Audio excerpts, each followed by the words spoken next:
नोएडा के सोरखा गांव में आश्रम के नाम पर अवैध कब्जे का मामला सामने आया है, जिससे स्थानीय किसानों में भारी नाराजगी है। पीड़ित किसान सुखप्रीत सिंह का आरोप है कि कुछ लोगों ने 1000 गज जमीन खरीदने के बाद 2200 गज जमीन पर अवैध निर्माण कर लिया है। सुखप्रीत सिंह का कहना है कि यदि उनकी समस्या का समाधान नहीं हुआ तो वे मुख्यमंत्री योगी आदित्यनाथ से मिलकर न्याय की गुहार लगाएंगे। इस विवाद ने तब और तूल पकड़ लिया जब ब्रह्म कुमारी आश्रम के हेड ऑफिस से एक लेटर जारी किया गया, जिसमें कहा गया कि आश्रम का इस अवैध निर्माण से कोई लेना देना नहीं है। इस बयान के बाद से प्रशासन पर दबाव बढ़ गया है कि वह जल्द से जल्द मामले की जांच कर उचित कार्यवाही करे।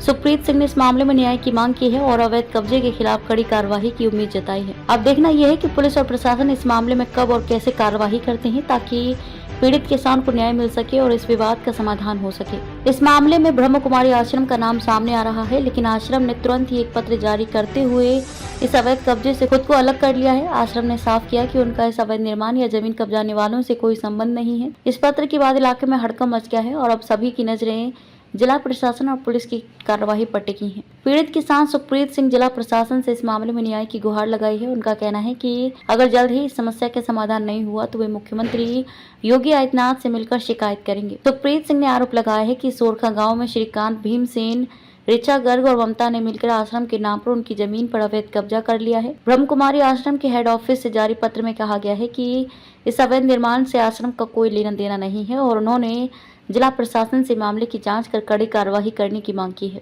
पीड़ित किसान सुखप्रीत सिंह ने जिला प्रशासन से इस मामले में न्याय की गुहार लगाई है। उनका कहना है कि अगर जल्द ही समस्या के समाधान नहीं हुआ तो वे मुख्यमंत्री योगी आदित्यनाथ से मिलकर शिकायत करेंगे। मेरा नाम सुखप्रीत सिंह है, मैं इंदिरापुरम का निवासी हूँ।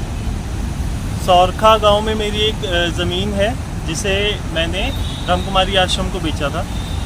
1000 गज का सौदा हमारा हुआ था और उन्होंने 2200 गज पे कब्जा किया है। इस पे मतलब आगे उन्होंने ना वो ज़मीन हमें वापस दे रहे हैं, ना उन्होंने कोई हमें पेमेंट करी है।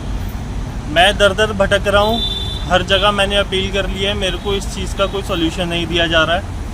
पुलिस प्रशासन तक भी आगे से कोई कार्रवाई नहीं कर रहा है और इसके बाद भी हम लोग इसके जो आपका मेन हेड ऑफिस है ब्रह्म कुमारी आश्रम का माउंट आबू में, मैं वहाँ गया, मेरी उनसे बातचीत हुई और उन्होंने मुझे ये लेटर दिया है जिसमें साफ ये मेंशन किया गया है कि अगर ब्रह्म कुमारी का नाम यूज़ करके नोएडा में कोई भी ज़मीन आपकी हथियाई जा रही है या कुछ भी उस पर करा जा रहा है तो आप उस पर सख्त से सख्त कार्रवाई करें, क्योंकि जो हमने ज़मीन बेची है ये ऋचा गर्ग, श्रीकांत जी और आपका भीमसेन है और 1-2 सदस्य और हैं इनके जिनको बेची गई है ये ज़मीन।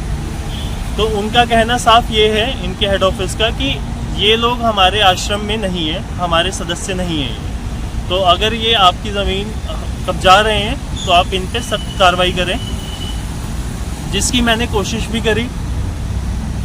जितनी मैं कोशिश कर रहा हूँ उतने मेरे ऊपर गलत केस डाले जा रहे हैं और मतलब अब मैं आपसे क्या ही बताऊं, मतलब आपको क्या ही बताऊं कि जितना भी भाग दौड़ मैंने कर लिया है मेरे को कहीं से कुछ नहीं हुआ है। इसके बाद मैं अब सीधा मुख्यमंत्री जी के पास जाऊंगा। अगर मेरे को वहां से भी कोई सॉल्यूशन नहीं मिलता है तो मेरे पास और कोई ऑप्शन नहीं है, क्योंकि मेरे पे गलत से गलत केस डाले जा रहे हैं, ठीक है। और इसके बाद तो सिर्फ मेरा एक ही मतलब मेरे पास एक ही ऑप्शन बचता है कि मैं आत्महत्या ही कर लूँ और इसकी जो जिम्मेदारी मतलब होगी वो प्रशासन के ऊपर होगी, क्योंकि जितना भी मेरे से हो सकता था मैंने भागदौड़ कर ली, अब मेरे से और तो नहीं हो पा रहा है।